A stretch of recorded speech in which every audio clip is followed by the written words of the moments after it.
We're in the garden right now. We are in the garden right now. Is there a specific name for this garden? Yes, this is the old garden. Do you have a new garden? Good question. The rest of it could be the new garden. This was the original plot that was the garden in the beginning. I guess that means original. How long has the old garden been here? This spot has been here since 1984. How many different varieties of tulips are in here? In just this part? In the garden. 200 plus. It's the closest number I can give you. Are you making that up? No. No, we have over 200 varieties. And they're not all quite in bloom yet. No, not all of them. The field is in good bloom, but the garden still has a lot of green. Can the camera see it all right now? Yeah, a little bit. All right, so cut to the other videos and then.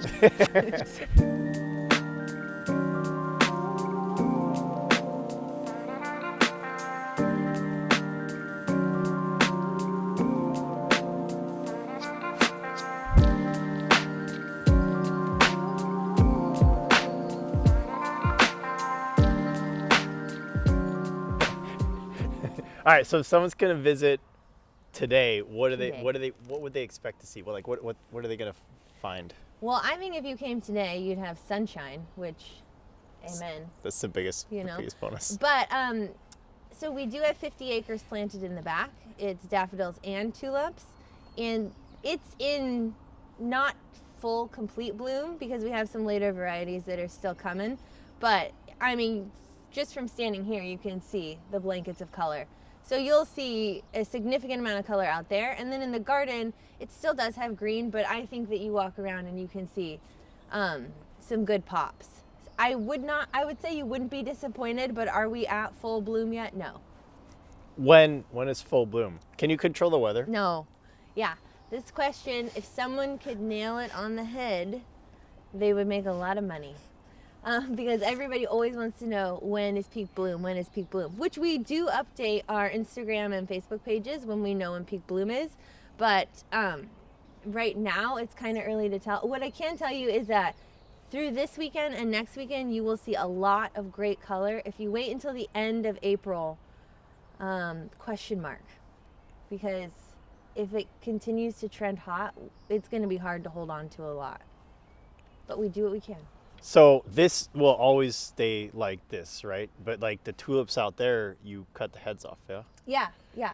And in here, like if there's a variety that gets bloomed out, like let's just say this one, then we will top those. But there's enough varieties around where you'll still see a ton of color in here. So you'll end up selling these bulbs then too? No.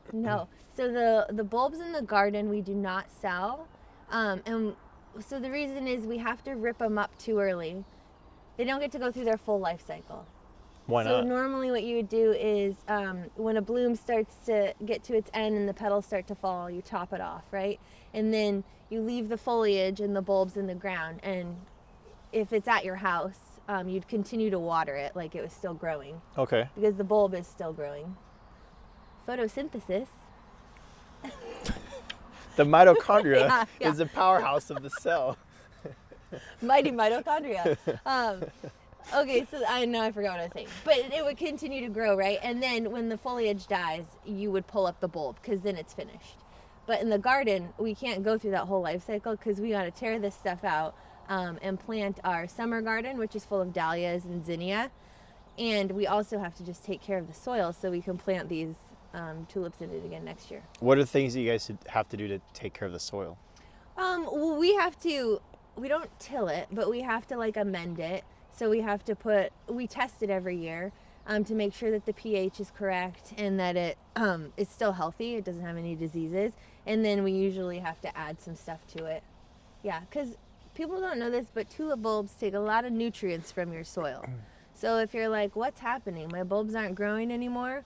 Well, there's two things. One, your bulbs might be too small and they just aren't producing any flowers anymore. Or two, possibly you've taken like all the nutrients from that part of your soil.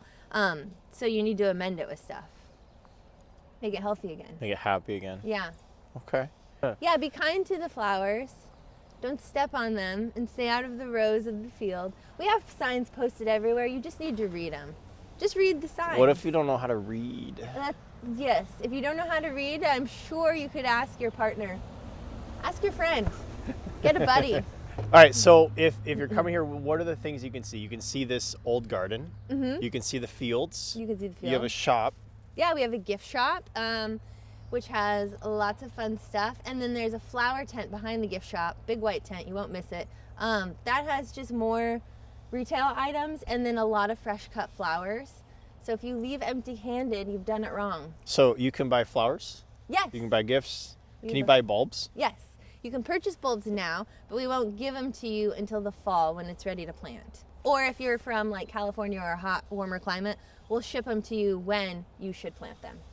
No way. So depending on where you live, you'll get them at a different time? Yes. Huh. Yeah. I didn't know that. And so the bulbs they'll be buying are bulbs that are currently in the field right now? Yes. Okay. Yeah. Yeah. All the bulbs that we send to people's homes, we also plant here. So that's why if people are having issues with their bulbs at home, we like to see how our bloom does, because if we have an issue, then, you know, something's gone wrong. But generally when people do have issues at their homes, it is in large part due to their soil. Okay. Or they've got critters, little pests. It is cold, a crisp morning, but it's good for the tulips. Is it? Yeah, because then it makes them, you know, rejuvenate.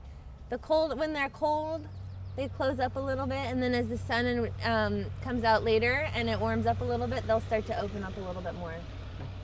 Yeah, so the colder the weather, the longer they last. That makes sense. Yeah. That does make sense. You talk about important dates like Tulip Festival, all that. Yeah. Oh yeah. How long is all this happening for? Like end of April's kind of the... Yeah, so the Tulip Festival is April 1st through April 31st. I forgot how many days are in April. Don't judge me. Beginning of April Yeah, to the end of yeah. April. And that's just because they need to solidify a timeline, right? But that doesn't mean that the bloom follows the Tulip Festival timeline. The bloom follows the weather. So people think that we're closed May 1st, we're done. We're always open. Open year-round, people. Yeah. Yeah, please visit Andrea. She gets lonely. Yeah. Just in the shop. I get so sad here around the holidays.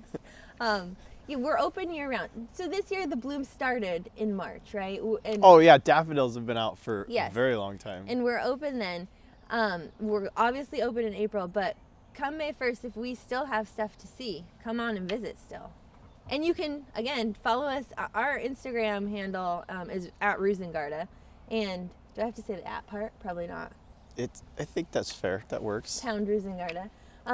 That's hashtag. Pound. But we give up-to-date... She had a rotary phone. Yeah. But we give up-to-date pictures, videos, so you know exactly what's happening. So these ones you're bringing up because you're getting ready to plant for the summer. Yeah. And once they're fully bloomed. Yeah. Right? And then, but the ones in the field, you chop all the heads off? Yep. So we top the heads off. So once they're past full bloom, you cut the heads off. Mm-hmm. And then how long does the stem stay out there? And the foliage and the stem, yeah. So that stays out there generally until June-ish. That's when we harvest. Oh, so they'll be out there for months. Yeah, so it'll just be green until it becomes yellow. And that's because the when we bulb harvest. just keeps growing. Yep. You don't have to top your tulips, but if you don't, then that energy is going to still go to the bloom when it's not blooming anymore, right? So that's why you want to top those heads off, and then the energy goes to the bulb. Bigger bulbs make bigger blooms, so we want to get as big a bulb as possible. So in reality, even the ones that don't bloom over and over, they at least bloom twice, right? Because they do it here in your field once and then once in someone's house. Well, yeah, so the blooms or the bulbs that we're sending to people, we sell top size bulbs. That means it's the biggest bulb that you can get for that variety. Okay. So it goes through a grader. And those that are too small will fall, and those that are big enough will continue down. So we are not giving people small bulbs, right? And then when you plant those big bulbs, great, it grows a big bloom. But then when you dig it up at the end, that original bulb has now split into several bulbs and makes little bulblets. So you'll have smaller ones and bigger ones. Well, we'll take the bigger ones and replant them. The smaller ones you could probably just get rid of because they're not going to give you much, right? And then you'll plant that again, same thing will happen, they'll get bigger and bigger every year. So if someone gets one bulb from you, they could maybe get Yeah. lots and lots of flowers in the future. Yes. Yeah, but what will likely happen is like the first year you'll get a big bloom. Okay, the next year you'll get another bloom, but it'll be just a little bit smaller and you'll get maybe a couple. The next year it'll be smaller with maybe a few more. And then eventually at some point you'll just get foliage, and that's just because the bulb was too tiny to grow anything else. Yeah, that's it. That's it. That's it. Come see RoozenGaarde. RoozenGaarde. RoozenGaarde. Mm-hmm. And check out Andrea's tulips. They're not mine, but yes.